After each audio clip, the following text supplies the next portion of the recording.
Hi friend, right now I'm in fire pump room, which generally used to pump the water from intake to the sprinkler system, and that is our main line to give a pressurized water to the sprinkler system and hydrant pipe and hose reels. So this is our, you can say that is our jockey pump. You can see this is a stand pump, and the intake of this pump is connected to the our main line. This is the main line coming from the tank or reservoir, and this is our outlet section.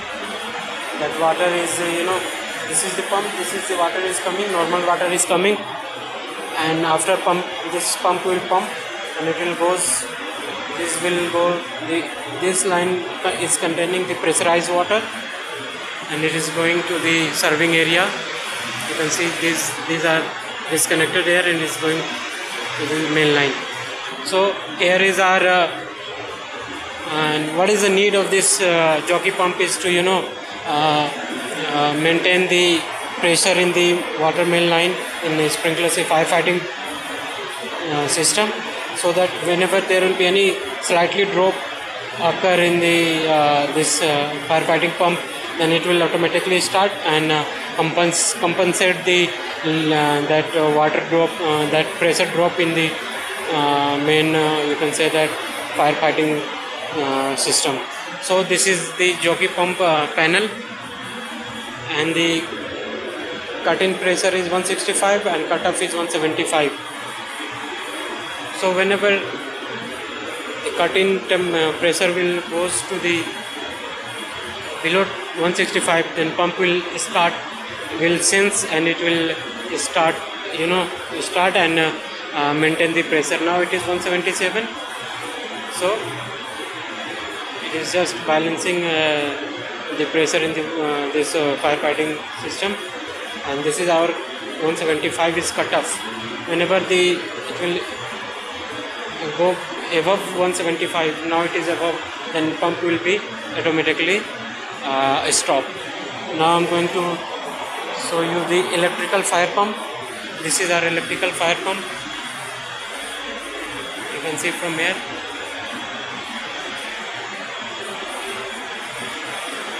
This is the connection, this is the flanges, and this is made up of rubber for giving flexibilities. This is our big check valve. It is going to our main line. I can show you the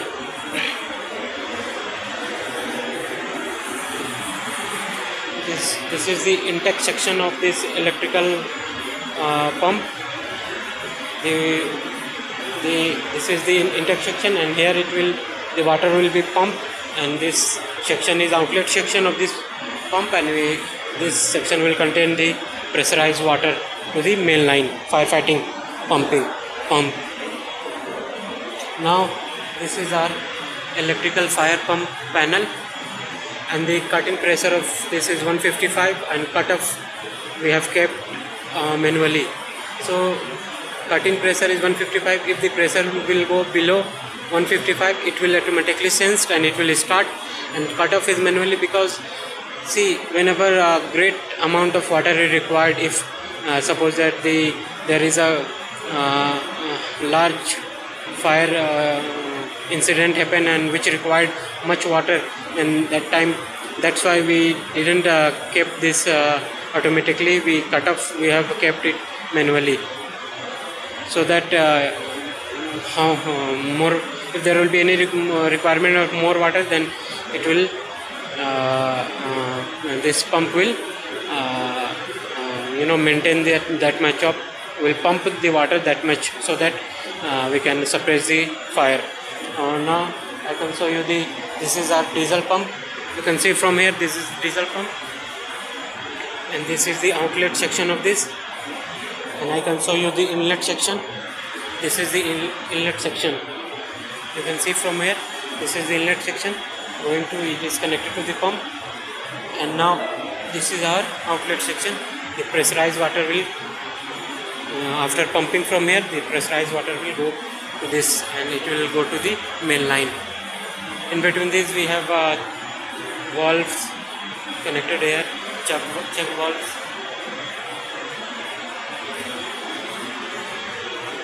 This is our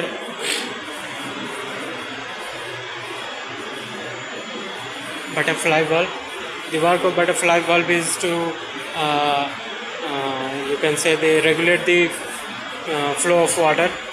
The butterfly valve will it is we can open it manually, or we have connected to the module so that it will be automatically open. And this is the check valve. The work of check valve is to allow the flow of water in one direction. And this is our diesel fire pump panel. The cut-in pressure is 145, 10 psi less than this electrical pump. This is 145. After, when the pressure will reduce to 145, below 145 it will start, and the cutoff is manually. So these are the high capacity pump, so that we didn't put it it's cut off automatically, because they will pump as much we required water at the time of any fire, big fire condition. So that's why we didn't keep it cut off a fixed pressure. It is so that we have kept this manually. So now we can see from here the pressure is now 172 psi. So it will not run now, because if it will go below 145 then it will work. So if you, these are for today. So if you like, then hit the like button. Thank you.